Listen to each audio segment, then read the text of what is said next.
Welcome back to my channel and welcome to another video. Today I thought I would do a bit of a reading series check-in. So I've been seeing quite a few of these coming out on BookTube at the moment, and I just thought it would be really fun for me to see where I'm at with my reading so far and maybe to sort of prioritize what I want to read for the second half of the year.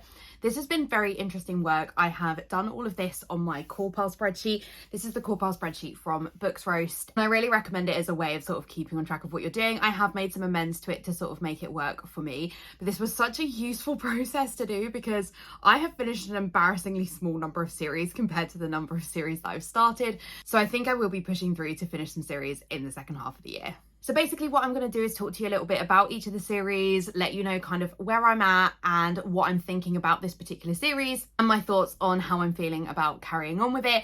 These will all be series I've either finished or I'm ongoing with. I'm not going to be talking about series I haven't started because obviously there's an infinite number of those. So I will have probably spoken about nearly all, if not all of these on the channel already. So if you do want sort of in-depth reviews of the books I've read so far, you can check out previous reading journal videos or wrap-up videos if you want to see me talk a bit more about them in detail. These stats will span 2023 and 2022 because I didn't do one of these videos for 2022. And given that I only finished one series in 2022, the stats are just not really skewing it, you know. So given that it's the smallest category, let us start with the series I have already finished. This is a shocking total of 5 series that I finished in the last year and a half, which is just so embarrassing. So I'll be talking about these in the order that I finished the final book for some sense of chronological nature, and 3 of these were duologies. Clearly that's where I would do better. First up, we have the only series that I finished in 2022, which is the Bellinger Sisters series by Tessa Bailey. The books being It Happened One Summer and Hook, Line and Sinker. This is a Schitt's Creek retelling about Piper and Hannah. Piper in particular is really acting up, and so her mum and stepdad decide to send her to a fishing town where her dad, who's passed away, was from, and basically cuts them off and says you have to go and like renovate your dad's fishing bar and you're on your own. And it's about them sort of falling in love with the fishing town and the people that live there. I really enjoyed this series. It is so steamy. If you like steam, I would really recommend these 2 books. Particularly It Happened One Summer. Like, I didn't think I should enjoy it. Brendan's not, the love interest is not really the type of love interest that I enjoy reading about. Piper is also, particularly at the beginning of the book, just so irritating, but she really redeems herself towards the end. I enjoyed it so much. And then Hook, Line and Sinker is a friends to lovers trope, which is so my kind of thing, and I really enjoyed Hannah and Fox's story. So yeah, really enjoyed this one, and I'm looking forward to reading more by Tessa Bailey. So then we move on to the 4 series that I finished so far in 2023. So first up, we have the Kiss Quotient series by Helen Huang. I read the Kiss Quotient last year, and then I read The Bride Test and Heart Principle this year. So this is another romance series, and it follows a different family member in each of the books. The first one I gave 3 stars. I thought it was fine, but I really enjoyed the second 2, and there is an element in each of these of Asperger's diagnosis. The third one in particular, The Heart Principle, is so emotional. It is about Anna, who is a professional violinist who is basically kind of having a mental breakdown and dealing with kind of understanding a lot more about who she is, and she tries to have a one-night stand with Kwan, who we know from the first 2 books, and Kwan is also going through this like major life trauma, which is so different to Kwan in the first 2 books. I loved the final one, but yeah, I would really recommend this series, and a lot of people do really like the first book as well. I was quite rare in not enjoying that one and then preferring the second and third one. The third one is particularly very emotional, so if you do not want to cry through your reads, then maybe don't read the third one. Then I have the Written in the Stars series by Alexandria Belfleur. I've read the entirety of this series this year. This is, again, a romance trilogy with LGBTQ plus rep. So the first book, Written in the Stars, is about Elle and Darcy. They're set up on a date by Darcy's brother Brendan, who runs a dating app, and he does that in partnership with Elle.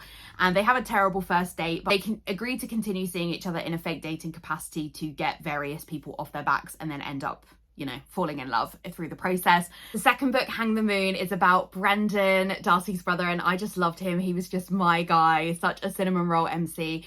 And Darcy's best friend Annie is coming to visit Darcy to give her some news, but Darcy's on holiday with Elle, and so Brendan agrees to show her around Seattle, but also realizes that Annie has fallen out of love with love and takes it upon himself to help her fall back in love with it. Oh, it was so good. And then the third one, Count Your Lucky Stars, is about Elle's best friend Margot. And Margot is just not really been interested in settling down with somebody, but it's a second chance romance with somebody from her childhood whose name I cannot remember. I can't remember what the name of the girl is, but yeah. So I gave the first and the third 3 stars, but I really enjoyed Hang the Moon. I gave that one 5 stars. But this is a very popular series, and particularly if you like sapphic romance, the first and the third are sapphic. And I think especially if you like more of a sort of like witty, grumpy main character than I do, I'm much more of a kind of cinnamon roll person, so that's why Hang the Moon was like the one for me. But if you like more of the kind of grumpy sunshine, the first and third are probably ones you will enjoy. Then we have a graphic novel series that I have read this year, which is Check Please by Ngozi Kazu. This has 2 books in the series, and I've read both of them this year. This is a hockey, I know nothing about hockey, but a hockey graphic novel duology about Bitty, who is actually really more of an ice skater, but ends up getting like scoped out for the Samwell University hockey team. And it's about him learning how to play hockey, settling in with the hockey guys, coming out as gay to his hockey colleagues, which is something he didn't feel that he could do back when he was at home, and falling in love with the captain of the hockey team, Jack.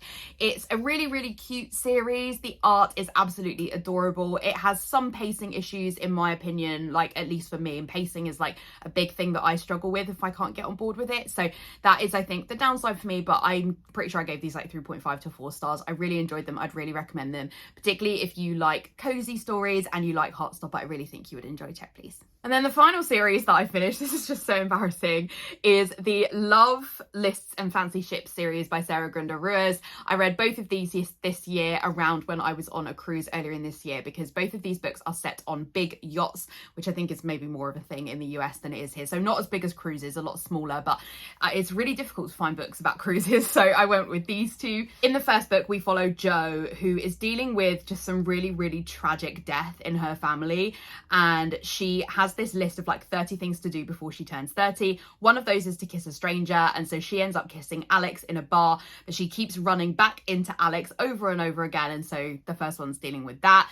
And then the second one is about Jo's best friend Nina, who has an on-off again relationship with Ollie, who's the chef on the boat, and Ollie basically says, no, this is it, I don't want on and off again anymore, I want to be together or not be together, I'm going to move back to Ireland if you don't want to settle down with me, like we need to draw a line under this.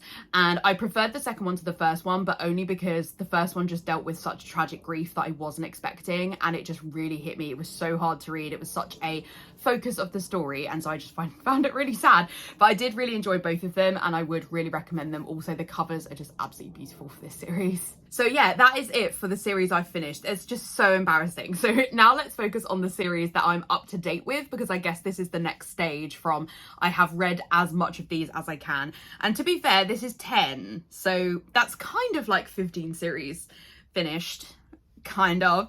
So again, I will be looking at data from 2022, and more of these are in 2022 than in 2023, but as they are ongoing, we may be getting the next book in the series for this in 2023. So first up, we have My Babies, Heartstopper by Alice Oseman. So I've read all 4 books that are out, and we're getting number 5. I think it's been pushed back to December, and then there is going to be a 6th part next year. I'm sure you've heard of Heartstopper because it is a Netflix series now, but if you haven't, it's a graphic novel series about Nick and Charlie. Charlie is openly gay, Nick is heterosexual. They get put together in their form group at school and just start talking. Charlie falls in love with Nick, but Nick is straight. Nick's never gonna fall in love with him, or is he? It is adorable.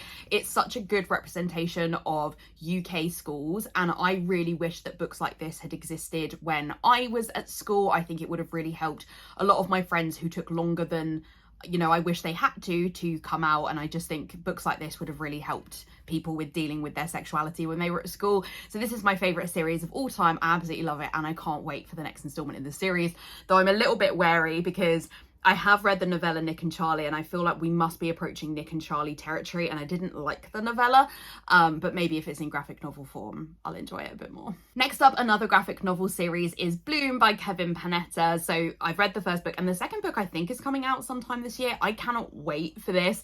This is about Ari and Hector. Ari works in his family's bakery, but he really doesn't want to be a baker. He wants to run away and be in a band, and his parents agree that he can be in a band if he finds a replacement for him for the bakery who he trains. This ends up being Hector, and over the course of training him, the two of them fall in love. And the artwork of this it's possibly, well, no, I think it probably is the most beautiful graphic novel I own. It's all in a color palette which is black, white and turquoise, and it has these huge, expansive, open, beautiful set pieces that are just absolutely gorgeous. I loved this series so much, and I don't know that I feel I needed a second one, but if we're getting more of the same art, how could I not love it? Next up, we have the City of Dragons series by Jamal Yogis. I'm sure I pronounced that incorrectly. This is another graphic novel series. I love my graphic novels, if you're new here, which is about, I don't remember the names of the characters. It's been a long time since I've read this, but it's about a girl who is moved to a new school, and she basically discovers a dragon that she then is trying to hide to protect this dragon. And she finds out these discoveries about, so her dad has passed away, and she's finding out kind of a little bit more background about her stepdad and about some stuff that he's involved in. And yeah, the art of this was absolutely beautiful as well. I mean, it's got this stunning dragon art. I mean, you cannot go wrong in a graphic novel with dragon art. So I don't know when we're getting the next book in this series, but I'm really excited to carry on with it. I gave it like 3.5 stars, but it's maybe more of a 4-star because I did really like the art. But graphic novels, I'm always more likely to enjoy just because I love the visual medium of graphic novels. Next up, we have another graphic novel series, which is Fence by C.S. Pascat. And I don't know if we're getting more in this series. They come out very slowly, but I'm assuming we probably do. It didn't feel the story was wrapped up. This is another sports graphic novel series that is also LGBTQ+. And this is about basically a group of boys who are at an elite fencing academy competing against other elite fencing academies. There is a real enemies. I don't know if we're going lovers territory there, but there's a real kind of enemies and like academic rivalry happening within the story. The characters are so much fun. The art is stunning. So I've read all 5 volumes that are out so far. I haven't read the novels because I don't know where they fall in the story. So I just was like persevering with getting through the graphic novels. But yeah, this series is so much fun. And again, if you like Heartstopper and you like Check Please, I think you would really enjoy Fence. They're very quick reads because they're very small, but so enjoyable. Next up, we're back to novels, and this is the Legends and Lattes series by Travis Baldree. So I've read Legends and Lattes, which I gave 4 stars. I started listening to the audiobook and I didn't get on with the audiobook, which I feel horrible saying because it is read by the author, but for whatever reason I just couldn't get on board with it. I started it again and read it physically and enjoyed it much more. I gave it 4 stars. It wasn't like as life-changing for me as it was for everybody else, but I did really enjoy it. And the second one, which is like a prequel to the first one, is coming out this year. I think my only reservation about that is that I did really enjoy the cozy nature of it, but I'm a romance reader primarily, and so I wanted more romance. But as this is a prequel, we're not going to be getting any romance. So I don't know how I feel about it being entirely cozy with no romance.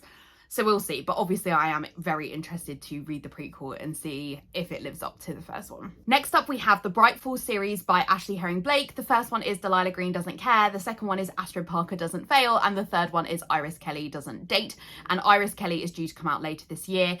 The first book is about Delilah and Claire. Delilah moves back to Bright Falls having taken a big gap of time away. She doesn't really get on with her mum or stepsister Astrid, but Astrid's getting married and Delilah is roped in to be the photographer for the wedding.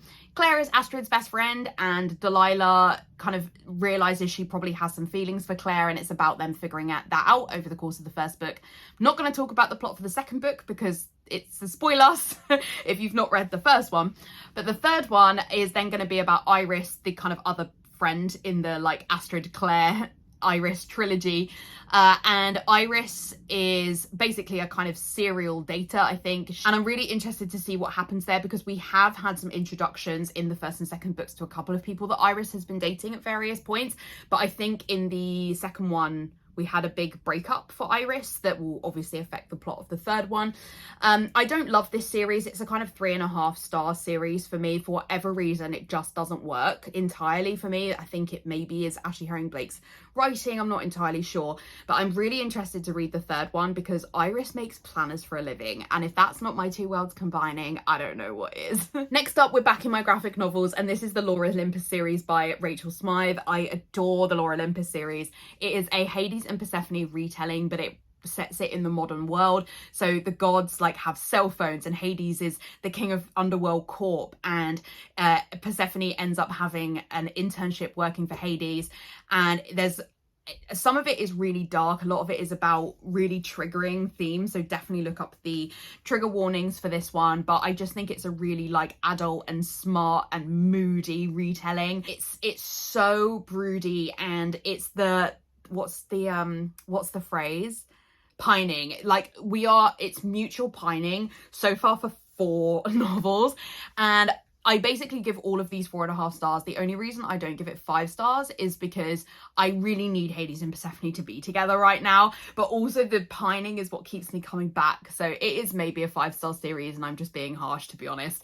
But yeah, the art is beautiful. I wasn't sure I would love the art. I actually put off getting the first one for a long time, but I've really fallen in love with it, and it's a series that I will like auto buy as soon as the graphic novels are released. It is actually a webtoon, so I could read it all online, but I really like the experience of reading the graphic novels. They're these big, thick, hardback books and just gorgeous. So I think the 5th volume is coming out later this year, so cannot wait. Next up, we have the London Calling series by Alexis Hall. So the ones we have out so far are the boyfriend material and the husband material. I'm a little bit on the fence about whether or not I will carry on with this series. But I've spoken about this series so many times, it's like I can recite what I would say about it. But this is about Luke and Oliver, and Luke has a really complicated relationship with his dad, who is making a comeback. Think a kind of like B-list celebrity coming back to the limelight. Luke is so pissed off about this that he acts out, he's sleeping around, he's then getting loads of like media about him, and he works for a charity as a fundraiser. And basically a lot of the donors are like, if you can't sort this out, we are not going to keep donating to the charity. So Luke's best friend Britt kind of says to him, why don't you get some better publicity and be seen dating somebody respectable? Hey, you could date my best friend barrister Oliver. So they agree to fake date, and it's just, the first book is perfection. I gave it 5 stars. I loved it. The second one, husband material, is basically Luke and Oliver going to 4 different weddings over the course of like a year, and also figuring out whether or not they want to take that next step in their relationship. And honestly, I just didn't feel that I needed the next stage of Luke and Oliver. The first book was just, it was like the perfect way of addressing them. It has such good mental health rep for both characters. It's so witty and funny. The second one was also pretty witty, but it didn't like speak to me in the same way, and I just didn't feel I needed that story to carry on. So I don't know if I will continue to read it, because I'm pretty sure we're moving on to babies next, and I just don't know how. I just don't know that I need to know what happens to Luke and Oliver. I was so happy with just the first one, so we will see if I carry on with this, but at the moment I'm kind of leaving it as one of my ongoing books. Next up, we have the Influencers series by Amy Lee. I have read Set on You and X's and O's, and then the next book is going to be called The Catch, but isn't out yet. I've read both of these books this year, and I have loved them. The first book is about Crystal, who is a curvy influencer, and she has a run-in at the gym with Scott, who's a firefighter, and they then kind of, it's a real like clash, kind of enemies type thing. Then they end up making out in the locker room, and then she thinks she's never going to see him again, but it ends up that their grandparents are getting married, so they do get thrown together again multiple times. Then the second book is about Tara, Crystal's sister, who has had a really horrible breakup with her fiance. She's like effectively left at the altar, and she is like, she's a bookstagrammer, and she really wants to, you know, she's obviously very into her trope. She particularly loves the like second chance romance trope, and she believes that maybe she can have that, so she goes back through all of her exes to figure out which one could be her second chance romance. She does that with the help of her roommate Trevor, who is Scott's best friend. It's so cute. I loved it. I loved both of them, and I'm so excited to see what happens with Mel in the third one. I just, yeah, love this series. I love Amy Lee. She's going to be an auto by author for me, I think. She's definitely a new favourite. Next up, back to graphic novels, is the Teen Titans DC reboot by Cami Garcia and Gabriel Piccolo. I have read all 4 books that are out so far in this series, which is Raven, Beast Boy Loves Raven, and Robin.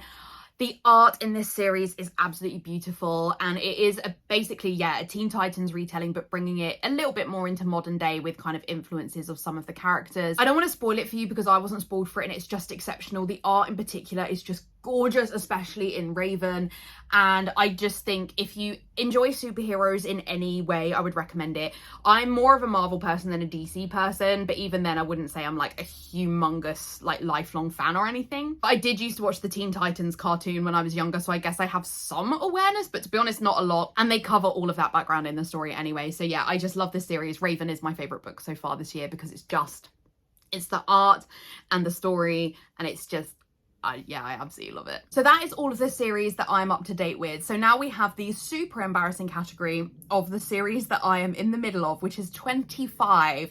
I'm really going to make a concerted effort to try and finish out some of these this year. So some of these I definitely started in 2022 and just for whatever reason haven't finished them. So let's go through them. So first up we have the most embarrassing one that I haven't finished, which is the Greenbone Saga by Fonda Lee. I have read Jade City and Jade War. The final one, Jade Legacy, is like an 800-page book, and I've just really developed big book fear over it. Jade War, the second one, did take me about 8 months to read, and Jade Legacy is frankly going to take longer. I've just got this real mental block over reading it, even though I think this series is exceptional. This is an urban fantasy about 2 clans that are fighting for control of their city, and frankly now it's gotten bigger than that. It's not even just the city, it's like the country and frankly the area of the world that they're in. And it's a lot of it focuses on Jade, which is used to enhance martial art abilities. Fonda Lee's writing is just absolutely exceptional. It is a fantastic series. I don't think that you need to be a huge fantasy reader. I was brought up a fantasy reader, but took about 15 years off from them, and I was able to read Jade City as my first book back into reading last year. I can't recommend this series enough. I need to get over myself in order to finish this series out because it's just embarrassing at this point. But I feel so weird about the idea that I won't still be reading this series at some point, but I finally convinced Stuart to start reading Jade City, and if he hits Jade War and I haven't finished Jade Legacy, it's like my new check mark, you know, of like, I have to finish this out. He cannot overtake me. Next up, we have the Serpent and Dove series by Shelby Maharin. I read the first book of this series in March last year, and then the second book, Blood and Honey, I own, and then the last one is, I think it's called Gods and Monsters.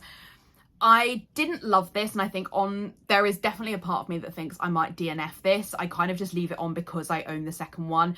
I'm not sure I could even massively tell you what it's about anymore. The main character, I think there's Libby, and then it's like Reese or something like that, and they end up in a kind of forced marriage, and I can't particularly remember why.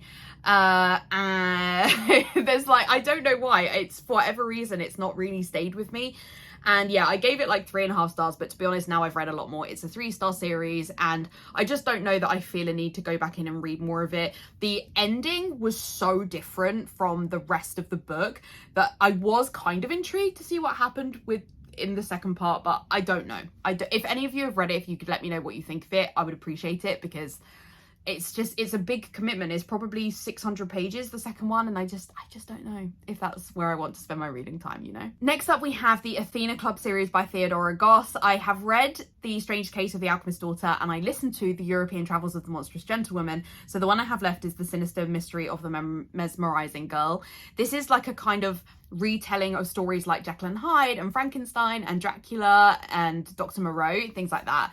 The premise, and it's basically like their daughters who are trying to kind of solve some mysteries. Sherlock Holmes and Dr. Watson are in there as well. The idea of this is 100% my sort of thing, but the execution of the book unfortunately just doesn't work for me. Basically, the characters are writing the book about themselves, and they will all like interject throughout the story, and it just kind of throws me off. Also, I feel like there's no stakes for anything going wrong because you know the characters are still alive because they're interjecting in the modern day. So I just feel, yeah, unfortunately this series just doesn't quite work for me. And the second book was like 750 pages. It was the longest audiobook I have ever listened to. It took me such a long time to get through. And so I feel like it's one where I would pick it up if I really didn't have anything else to read, but the chances of me ever being in that position are so slim. But I don't want to DNF it because there's a small part of me that is intrigued to carry on. And especially I think if the audiobook ever went on sale, I would buy the audiobook because it's an easy enough listen, even if I felt the second one was overlong. The third one gets smaller again, so at least that's something. Next up we have, I don't know what the series is called, but the first one is Mr. Wrong Number by Lynn Painter, and then the second one is apparently called The Love Wager. I didn't really realise this was a series, and I wouldn't say this is one I'm desperate to carry on either. Mr. Wrong Number was about Livy, who is basically really unlucky, and she ends up setting fire to her apartment and having to move in with her brother. And then her brother's best friend, does he also live with them? I think so. But anyway, it's like a best friend, like brother's best friend romance. And it was fine. It's just Livy was quite young and written quite immaturely. That was part of her character. And as like someone who's 6 years older than her, I just couldn't get on board with it. I just felt like her immaturity was a lot less than 25. My maturity is probably a lot more, is more in like 60s than like nearly 31. And I just didn't feel that, yeah, I just didn't love Livy. So again, this is one where like ultimately I'm not sure I consider that I'm in the middle of this series. I feel like I should maybe have two different categories for this. You know, I'm sort of recognizing that maybe I don't have 25 ongoing series. I just haven't necessarily DNF'd a lot of them. But next up we do have a series I definitely want to carry on with. I don't know what the name of the series is. Murder at the Something series. This is by Victoria Walters. I've read the first two, which is Murder at the House on the Hill and Murder at the Summer Fete. And then the third one I do own somewhere, is Murder at the Village Church. This is a cozy murder mystery series about Nancy and her grandma Jane, and they run a mystery themed bookshop in a small town, and one day a mystery turns up on their door and then they feel the police are not doing a good job, and so they end up having to solve it in that way that cozy mysteries often do. And I really like Victoria's writing. I prefer her romance series to this one, but there is a romance plot that's being woven into this. There is also definitely a connection between the books. There's like some background for Nancy that I'm really intrigued to see what happens with that. So I am very interested in picking up the third one, and I really hope we're going to get a little bit more romance between Nancy and her bestie, because I am just really here for it. And I know Victoria Walters can write romance because I love her romance series that I've read so far. So yes, we will see when I get to the third one of this, but I'm very intrigued to see what happens from here. Next up we have, is the series called The Ex-Hex or The Kiss Curse? I don't know, but I think it's The Ex-Hex series by Erin Sterling. So I've read The Ex-Hex, and then I do own The Kiss Curse, and then I think The Wedding Wish is coming out later this year. I loved The Ex-Hex. This was about, I don't remember the characters' names. That often happens. And I didn't look any of these up before, but basically the main characters have this really hot and heavy romance when they're like 19, and then the guy leaves, kind of randomly leaving the girl behind, and she is so pissed off she basically curses him. She's a witch. She curses him, doesn't think that anything comes of it, and then 10 years later it's like, oh, actually there was a curse, and he comes back basically to try and break it. And I just loved it so much. It was so funny. The romance was really well written. It was such a good story, and I'm really interested in reading The Kiss Curse this year in spooky season. I will definitely be prioritizing it because I love The Ex-Hex so much. Next up we have another series I'm kind of reading but not reading, which is the Agatha Raisin series by MC Beaton. I listened to this exclusively on audio. I loved the first one. The audiobook narrator is really good. It's really a real good cozy mystery and very easy to listen to. But it's an older series. The first book came out in 92, so it's as old as me. And unfortunately, the world was just a different place back then, and people wrote unacceptable stuff that's racist and sexist and things. And I didn't notice it really in the first two. And then the third one, I was like, this is uncomfortable.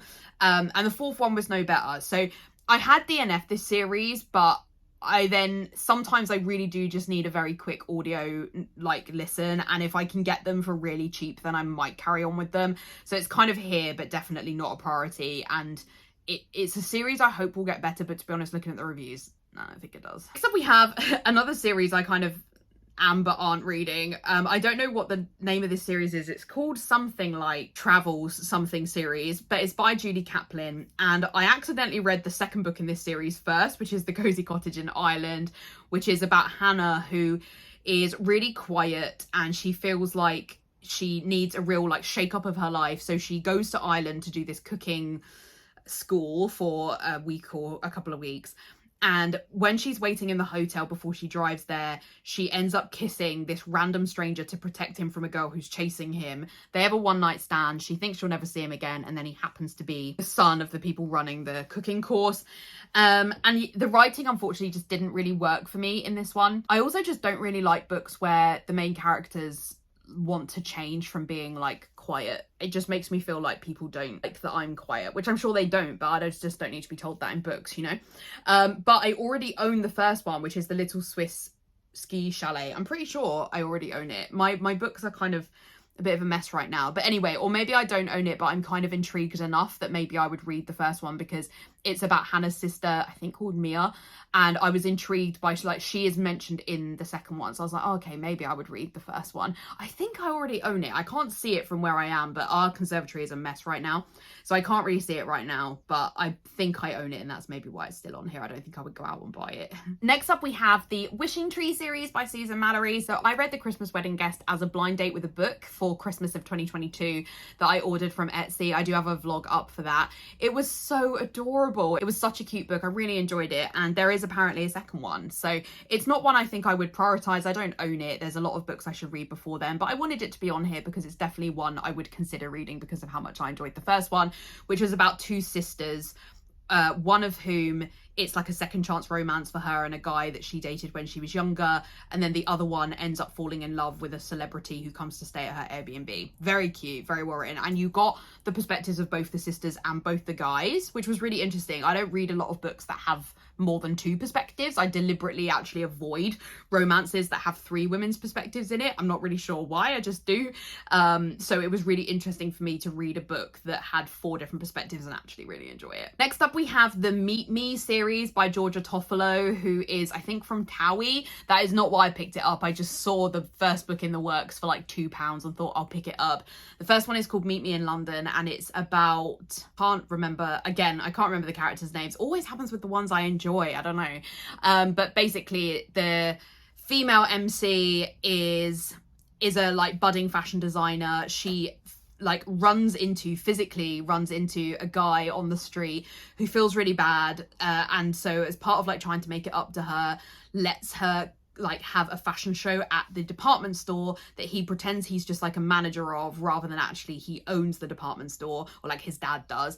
And then they agree to fake date because his dad is dying, and so they agree to fake date. It's a little bit out there, but it was very cute. Not particularly steamy. I would call it a closed door romance really, but given that it's like, you know, I mean, it's ghost written, that it's made that quite clear in the beginning, but I don't know, I just had a good time. I don't think I should have done, but I did. And it's basically a 4-part series with these 4 best friends. They have like there's a big like drama that happens to them when they're younger, which you find out about in the first book, and so that affects the 4 different girls in different ways. So the second one, Meet Me in Hawaii, is about then like kind of one of the other best friends and her like romance journey, and I own the second one. Again, I didn't realize they were part of a series. So the second one is Meet Me in Hawaii, and so yeah, I would really like to read the second one to see whether I want to carry on with the series. Next up, we have The Inheritance Cycle by Christopher Paolini, the first one being Eragon.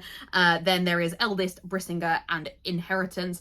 I read, or we listened to the audio of at least Eragon, but maybe the entire series, or at least part of it, when I was younger. We always used to listen to fantasy audiobooks as a family, but I didn't think I'd finished out the series, and so I decided to just start again. I saw that the audiobook was on Audible, so that's where I spent one of my credits one time, and it was a good use of a credit. It took me 6 months to listen to, because I only listened to it on long journeys when we were driving to and from Newcastle, which is where my partner's family live. I don't think it's one I would rush to read the second one of. As much as I enjoy the premise of Eragon, which is basically about a boy who finds a dragon egg, it hatches into a dragon, and it's about him raising the dragon and finding out more about dragon lore and about particularly dragon riders. I love the idea of it, but ultimately it was just very long. And it's so relentless. There's like action scene after action scene after action scene. And definitely in the final third of listening to the audio, I was like, when is this gonna end? Like, I don't need another action scene here. So I don't think I would prioritize carrying on with the series, which is a real shame because I was really interested to, but I will leave it on here because I would definitely never say never. Next up, we have a series that I think is called the Shameless series by Rosie Danon. So I have read The Roommate, and then the second one is The Intimacy Experiment, which I do own, so this would be very easy to finish out. In the first book, we have Clara, who is in love with her best friend, and she moves across the country to live with him, and then he immediately moves out and leaves her with a random stranger, and this random stranger happens to be a sex worker, and they end up like designing this new business that is based on like highlighting how to please a woman. And the second one is about his best friend Naomi, who's like also part of the business in the first one. Yeah, I enjoyed it well enough. It's very steamy, as you would probably expect, which I thought that element was really well written, and there's kind of no reason why I haven't carried on this series, especially as I own it, so I'll try and read that in the second half of this year. And we have the Front Desk series by Kelly Yang. This is a middle grade series about Mia, whose family emigrates to the US, and it's about them trying to make their way in America. They end up owning a motel, but it's, you know, the person that they are kind of owning it for, or like managing a hotel, the guy who owns it is just horrible. And so it's about their sort of dealing with the challenges of running a motel when also they are trying to like protect some of their immigrant friends and family. It's such a well-written story. I think it felt a little bit challenging for 10-year-olds, which is like who it's aimed for, but I thought it was brilliant. And I own the second one in the series, which is 3 Keys. So I don't know whether I sort of need this story to carry on. The first one wraps it up in a way that I was kind of happy with, but I would be interested to see where the series goes in here, and I already own the second one. Next up we have, I don't know what the name of the series is, but it's by Sarah Desai. I just happened to pick up the second book in the series when I needed to buy a book from Waterstones when I was away on a work trip. And the cover for this book is absolutely gorgeous. This is about Daisy up in a kind of fake dating marriage almost with Liam, who was her best friend when they were younger, who she kind of runs into at a conference because she's being set up on dates by one of her aunties. She runs into her ex, who's like moved on from her in a kind of very public way. And basically Liam agrees to like pretend to be her partner, but there's also a gain for him, and that's why it ends up going further than just this one-off her being like, oh yeah, this is Liam, my boyfriend, because Liam has a clause from his granddad, who's passed away, in his will that he will only inherit his granddad's distillery if he's married by his next birthday or something ridiculous. It was fun. It was very steamy, well written, but I'm not sure this is actually a series I necessarily feel a need to carry on with, especially given I don't know that I need to go back and read the first one when it's kind of referenced in the second book. So I'm not really sure whether I need to carry on with it. And in fact, the second one's the one I've read is sat on my on-haul pile right now. So this is a potential DNF series, but is like one I'm interested enough in that it's still on my list right now. Next up we have a manga series, which is I Think Our Son Is Gay by Okura. This is a really cute manga series about a boy called Hiroki who is gay but doesn't necessarily know it or want to admit it, but his mum has worked that out, but in their culture it's not very common to be gay. She doesn't really know how to address it with him, and it's about her just telling us these little stories about figuring out that Hiroki is gay. The art is so cute, it's so adorable. I read the first 2, but I own 3 and 4, and I think 5 is possibly out as well. So yeah, really interested to see where this series goes from here. Next up, another middle grade series. This is the Like a Charm series. I don't know if this is the name of the series, but by Elle McNichol. The first one is about Ramya, who has always felt really different. She's always kind of felt like the outsider of her family. The only person she was ever close to is her granddad, who passes away, and then she goes to his funeral by herself and meets this kind of random stranger there, and then ends up being led into this like magical underworld that's completely hidden of Edinburgh. It was a really interesting story, and I think a fantastic middle grade I think that audience would really love it. And I do own the second one, so it's not one I'm like jumping at the bit to finish, but I own the second one and therefore should just read it, especially before I forget what happens in the first one. Next up we have another series that I'm listening to exclusively on audio, which is the Her Royal Spiners series by Rhys Bowen. I picked this up when I fell out of love with the Agatha Raisin series, and it's a similar kind of cozy murder mystery series. I love the audiobook. It's such a fun series. It's about Lady Georgiana, who is like 34th in the line to be queen. She has kind of basically fallen on hard times. She's very poor, doesn't have a lot of money, and she is kind of having to deal with some of the struggles of that. But in the first book, a murder happens from a guy who's trying to steal their family home, and she knows she doesn't do it, but who did do it, because this person is kind of linked to her.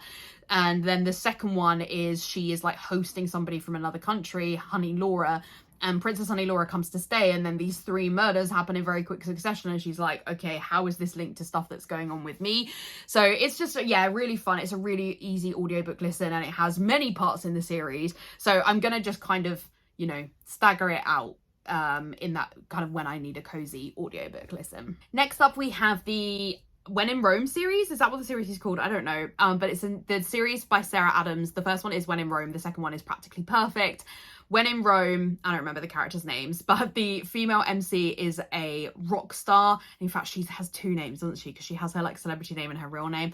But she is, I think it's Annie. No, is Annie the sister? I think the second one's about Annie, actually. Anyway, but it's about this female MC who is a famous country star, but she decides to kind of run away from her life. She's really unhappy with how relentless her touring schedule is, and she, on a whim, runs away. She is obsessed with the film Roman Holiday with Audrey Hepburn, but she looks up how to get to Rome, and she ends up going to Rome, Kentucky instead, and her car breaks down outside the door of, is his name Nathan or something? But this very attractive guy who she ends up staying with for a couple of weeks and falling in love with his small town. So definitely like small town romance. And I really enjoyed it. Gave the first one 4 stars. The second one, Practically Perfect, is about his sister Annie, who is, I think, is a real like sunshine personality. And is it his best friend that she's gonna be with? I don't know, but I have that one on ebook, so I might read that this week, in the week that I'm in, because I'm doing a week of reading pink books, and that one is pink, so I may read that one. I'm very, very interested to carry on this series. But I figure, even though that's the only one that's out so far, there are 2 other sisters, so I have a feeling this will be a multi-part series. Then we have the Brown Sisters trilogy by Talia Hibbert. So the first one is Get a Life, Chloe Brown. Then there's Take a Hint, Danny Brown, and At Your Age, Eve Brown. I read Get a Life, Chloe Brown earlier this year. I did really enjoy it. I gave it 4 stars, very steamy, and it has really good rep for like chronic illness, and Red was a wonderful MC for us to fall in love with as readers. And I own all 3 books in this series, so it would be really, really good to carry on with them. They are also on my 23 and 2023, like all 3 of them are. Why did I do that to myself? So it would be good if I could read those, because I would love to complete that challenge. So do kind of need to read the other 2 this year. Then we have another audiobook series, which to be honest is so loosely on here, but it is the Daisy Dalrymple series by Carola Dunn. I picked up the first audiobook, which is Death at Wentwater Court, because it's free on Audible. So I just picked it up because it was there, you know, and I needed something to listen to, and I didn't have any credits left. I don't really like the audiobook in that it's an American audiobook narrator for a very British series, and I just didn't think it worked. It's a murder mystery where Daisy is in that cozy murder mystery way, is not a detective or anything, but she ends up going to a house where a murder happens and working with the police to figure out who did it. This series, it has so many parts to the series, and I would absolutely DNF it if not for the fact that the second one is also free on Audible. So like if I'm desperate, I'll carry on, you know, but this is a kind of half-hearted DNF as well. Then we have the Sondmark Princess, or just the Sondmark series by Kira Dominguez. The first one is The Impossible Princess, which I read earlier this year, which is about Clara, I think, who is the youngest of the royal family of Sondmark. She is the one who kind of most needs to live up to the like royal family image. She's been a bit of a tearaway thus far. She's doing one of her royal engagements and her heel gets stuck, and so one of the, is it the Royal Guard or the Navy or something like that, but the guy, he helps pull her shoe out, and then there's like all this press comes out about them, about how you know, I don't really know how to describe this one, but basically loads of press comes out about them, but then they end up hanging out in private because they really like each other, they're very attracted to each other, but Clara cannot handle like the negative press about the 2 of them, but they, you know, it kind of ends up not being able to stay a secret. I didn't enjoy this one as much as I thought I would, and there's definitely some elements of like feeling a bit left out of the story, even though it's the first in the series, but I'm definitely intrigued enough to read the second one, and it's on Kindle Unlimited. So if I ever got Kindle Unlimited, it's at that point that I would carry on the series. Then we have the Legendborn series by Tracy Dion. I read Legendborn in June going into July as part of a Discord that I'm in that is run by the PM Reader and Serena's Riot. Not that I ever really posted in there about the fact I'd finished it, but anyway, because I finished it a little bit late, it turns out Paige DNF'd it anyway, so there probably would have been no point speaking about it. But this is a King Arthur retelling. It's a YA about Bree, whose mum passes away before the book starts, and she's really struggling with the grief of that. She kind of has run away to this like early college program at this university that she just felt completely drawn to, and while she's there she discovers this like secret world of this King Arthur, that, you know, all of these kids that are being like called up to be like modern day Knights of the Round Table, and she gets completely involved in that.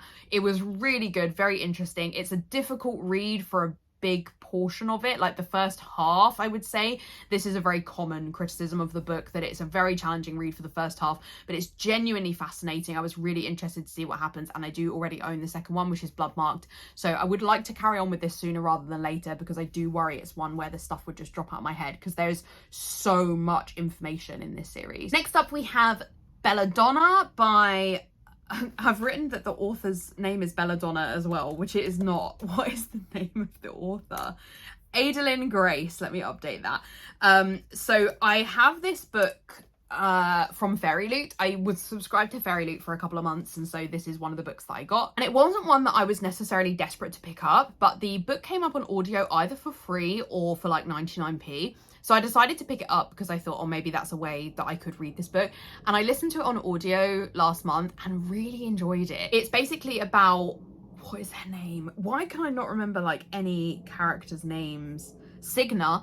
It's about Signa, who feels like she's cursed. Death seems to follow her, surround her, and she gets moved to this fancy house where death seems to basically plague it, but it's her kind of last chance to have some kind of stable family home.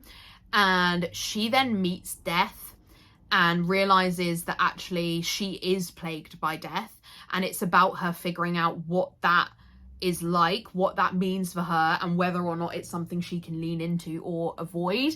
It's a really fascinating story. It's a fantasy romance between Signa and Death. I did not expect it, but it's very interesting. I loved the audiobook, and the next one, Foxglove, comes out later this year, and it's one I think I would just carry on audio. I don't feel a need to own it, and I don't know whether I plan to necessarily keep my physical copy of it, though it's a Fairy Loot one, so it's lovely, but I definitely interested to see what happens from here, and as I say, I would just really recommend the audio for this. Really interesting listen. Two more. So then we have The Sad Ghost Club by Lise Meddings. This is a graphic novel YA series about SG, who doesn't feel like they fit in, suffers from major anxiety, but decides to push through that and go to a party. Nobody speaks to them, but they decide to speak to somebody else who's there, and that is like another like sad ghost. End up building a friendship with the other sad ghost, and it all happens over the course of one evening. And so it's about like finding your other sad ghosts. And I really thought I was going to love this because it's got anxiety rep, mental health rep, etc. But I didn't love it as much as I thought I would. I think the nature of it only covering one evening meant I couldn't really get to know the characters. I also just felt that SG was really like forcing themselves on the other sad ghost, who is called Socks, forcing themselves on the other sad ghost. And I was like, if I was the other sad ghost, I would find SG so overwhelming, and that would make me feel uncomfortable. So yeah, I didn't love this. I own number 2 and number 3 though. To be honest, I think I would really like to just push forward and read them and then unhaul the whole series, unless I end up loving 2 and 3 more. But I don't really feel a need to keep number 1. I love the artwork though. I would almost love to like have some of the artwork up on my walls because it's so cute. It's really peaceful. It's like all kind of black and white drawings that you really can just sit and look at this like full page spreads that are just of like nighttime in this town, and the town is so cute and picturesque. I feel similarly to that as how I feel about Bloom, where I just love the artwork, but unfortunately I just didn't get on board with the story, which I'm just so sad about. But as I say, I do already own 2 and 3, so I will try and persevere and finish that out if I can. And then last up we have the ACOTAR series by Sarah J Maas. I ended up reading the first book in this series recently through, I have a reading jar where I have like all of my physical TBR in here and I pick a book at random, and the first one was ACOTAR. So I have started another series. Most people know what this is about, but if you don't for any reason, it's about Feyre, who lives with her two sisters and her dad. She basically kind of hates her life, to be honest. They're very poor, they have barely any food. Think at the beginning of Hunger Games, if you've read that. She is hunting for food and this wolf appears and basically almost kind of threatens her to kill him without really like fighting back. She kills him, and then Tamlin, who is a fairy but is in the form of a beast at this point, breaks into her house and is like, you killed one of my fae, it's trade, a life for a life, you need to come with me. So it's a Beauty and the Beast retelling in the first part. Feyre then goes to live with Tamlin. It's basically, she finds out that there is maybe more of a reason as to why she's been brought to Tamlin's house than initially meets the eye. There's a lot of lore in this because this house is in the Spring Court, but there are multiple courts, and so there's this whole big fight that's happening with this person who like runs people of the other courts. There's like a lot of story, and it is a fantasy romance, though it's quite insta-lovey, and I found that a little bit problematic. I didn't feel like entirely invested in Feyre and Tamlin's relationship. I loved Tam, don't get me wrong, but I didn't love Feyre. I found her just like, there was so many times where she was like, I've been told that I shouldn't do this, but I'm gonna do it anyway. And I was like, you're so annoying, do as you're told. Like, I'm such a rule follower. Feyre is just like not for me in that way. But everyone tells me that the rest of the series gets a lot better from here. So, you know, people that I have had the courage to tell them I didn't love the first one as much as they did, they've said the first one is the weakest. So I am going to carry on, I think, because I'm definitely intrigued to see what happens. You're left on a cliffhanger at the end of book one. So yeah, I will carry it on at some point, but I won't necessarily prioritize it. Although again, being a fantasy series, if you don't carry on, you forget what happened in the first one. Though I don't know if I can forget Feyre. So those are the 25 series that I'm in the middle of. And then I do have a couple of series that I've already made the decision to DNF. So I'll include them as part of this video and then wrap it up because it's so warm in this conservatory. I've been filming for over an hour and I need a break. So the first series is, I don't know what the name of the series is, if it's called the Spoiler Alert series, but the first book in the series is Spoiler Alert by Olivia Dade. I was really sad to not like this series, with this book in particular, more than I did. It was about, I don't remember the female's main character's name, obviously. She writes fan fiction and then ends up on a date with the person she writes fan fiction about. I would call it like Game of Thrones fan fiction, effectively. It's not Game of Thrones, but similar.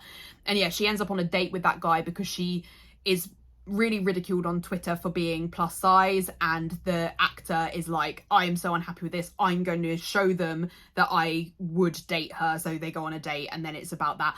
The premise of it is so good, but I just didn't really love the writing style. It was a very sort of traditional steamy scene. There was a lot of quite older wording that I just is not really how I like to read my romances. So unfortunately I didn't like that one as much as I thought I would. Next up we have, again, a series I can't remember the name of, but I read the first one, which is Dating Dr. Dill by Nisha Sharma. This is was it an arranged marriage trope where this girl ends up with a doctor, but is he a doctor or is he just like a doctor of love? I think he's a heart doctor, but he's mostly an influencer doctor.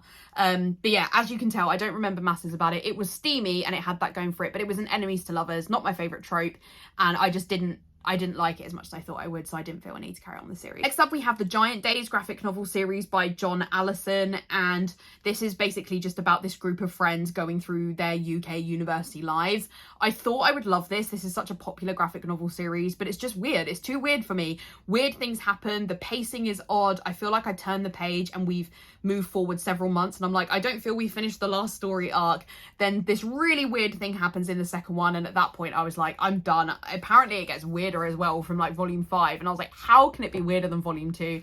Unfortunately not for me, and it's just such a big series. I don't want to invest in paying for it to not love it. So yeah, I've made the decision just to DNF this one. Then I have another series that I can't remember the name of, but I've read the first one, which is Summer at the Castle Cafe by Donna Ashcroft. I think it's the Castle Cove series. This was just a book I picked up at random from the works. It's a romance about this very shy person who ends up dating this other guy in the town. I didn't love this one. I didn't like Donna Ashcroft's writing. I wouldn't pick up anything else by Donna Ashcroft, I don't think. I was gutted to not love it because I loved the cover of the book, but yeah, I only gave this one like a 2-star, and so I just didn't feel I could carry on the series. And then last up, we have a series I've recently DNF'd. So I've read the first one in the series, which is Falling for Her Best Friend by Tammy Franklin. This is a romance novella about a girl who has a breakup, a pretty horrible breakup, and she's an actress in New York. She moves back home to live with her mum to sort of process through the breakup, and ends up becoming a drama teacher at the school. Her mum lives next door to her childhood best friend, and so she ends up seeing him, and he's always been in love with her, is still completely in love with her. She's oblivious to this. She ends up going back out with her boyfriend from when she was younger, rather than like the childhood best friends. So it is a second chance romance, but quite a complex one, because of she actually ends up going back out with, I think it's Nick, the like boyfriend from when she was younger. And because it's a novella, I just didn't feel we got good arc for the story. I just probably needed longer in order to like it more. And so I just felt like there's no point starting this as a series. I'll just, like, I have so many other romances to read, I'll just draw the line here. So that is it. And as I say, I'm so warm and sticky right now, so I'm definitely going to stop filming. But thank you so much. I really hope you enjoyed this insight into all of the series that I'm in the middle of. I have many, many series on my shelves that I haven't even started. I'm looking around at them now. So I have a lot of reading to do, so I'm going to go read some more. If you enjoyed this video, I would really appreciate a like. And if you haven't already, I would love it if you would subscribe. In the description, I will have a link to my Goodreads and my Instagram if you want to check out any more content from me. Otherwise, I'll see you in my next video. Bye!